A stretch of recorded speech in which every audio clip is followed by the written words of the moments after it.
Welcome back to another episode of Marketing and Mindset with Matt Miller. And today we have an episode that's for anybody that's looking to optimize the time that they're spending on mundane, repetitive, and insignificant tasks on a daily basis. It's also for anybody that might have a goal to read more books or to learn more stuff every day, but they don't have any additional time to actually do it. In this episode, we're going to cover how to actually do that, how to optimize the time that we're spending on these insignificant tasks so that we can turn them from being insignificant to actually being productive and efficient. And this episode is also about learning new skills and increasing your knowledge, all while not increasing your time on the actual tasks themselves.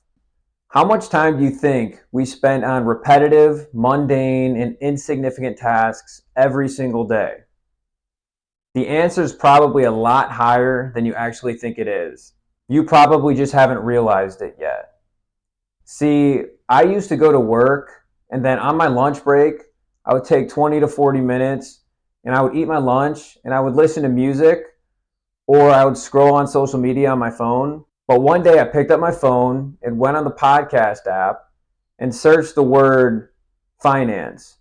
And when I searched the word finance, the first episode that came up was the Personal Finance Podcast by Andrew Giancola. And the episode was all about FIRE, or financial independence, retire early.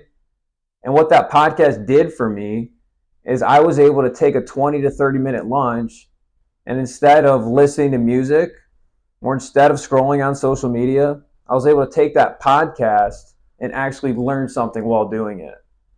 And this was the first moment for me that I realized that I could take an insignificant task, like eating food, and insignificant isn't probably the right term, but I'm referring to a task where we have the ability to do more or to multitask during.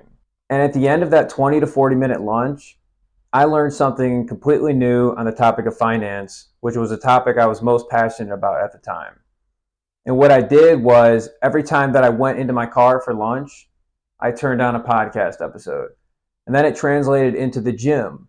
Every time that I worked out, I would listen to a podcast instead of listening to music. And I would also do this while I was cleaning the dishes, while I was doing work around my apartment.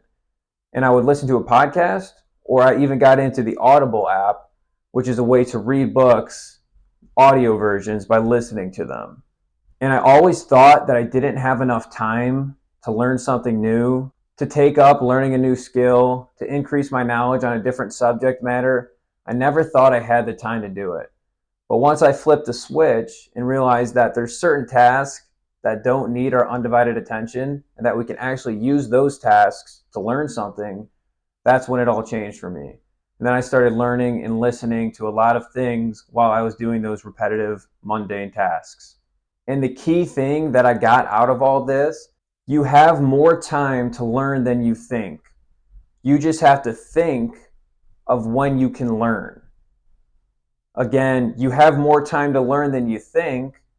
You just have to think of when you can learn. It's crafting out that time and that space while you're doing a different task and incorporating the learning and incorporating the reading or listening. And there's a really good article by the Huffington Post, and it's by Lee Campbell. And the title of it is, "We've broken down your entire life into years spent doing tasks." And it was super interesting to understand where we spend all of our time if you look at it from the comprehensive level of our whole entire life. And the article states that the average lifespan is 80 years. This was back 5 or 10 years ago. The average lifespan is 80 years, and we spend 26 years sleeping. And then on top of that, we spend an additional 7 years just trying to sleep. With that 26 and that 7, that's 33 years of our 80-year life we're spent either trying to sleep or sleeping. And that's roughly 40%, something like that. In addition to that, 13 years of our life is spent at work. And then the third biggest category was 11 years, which was dedicated to actually just looking at a screen. With 33 years of sleeping or trying to sleep.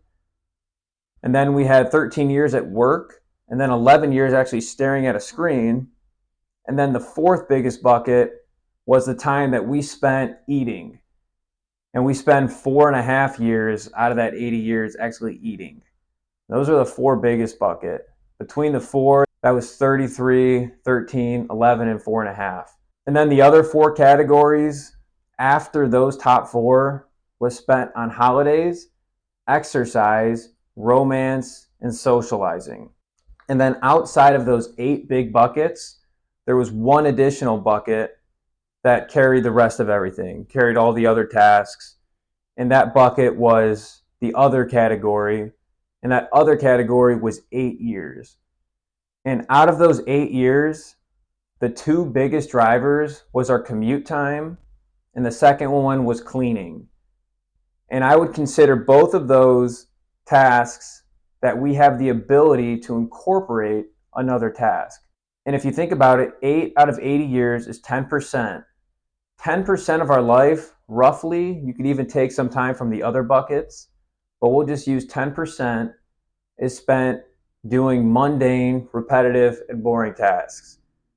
During a 24-hour period, that's about 2.5 hours.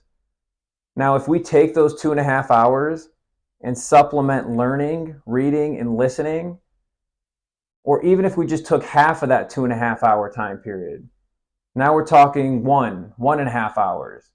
If we spent that listening and learning, like I mentioned earlier, now we're setting ourselves apart. And on average, a typical audiobook is about 7 to 8 hours.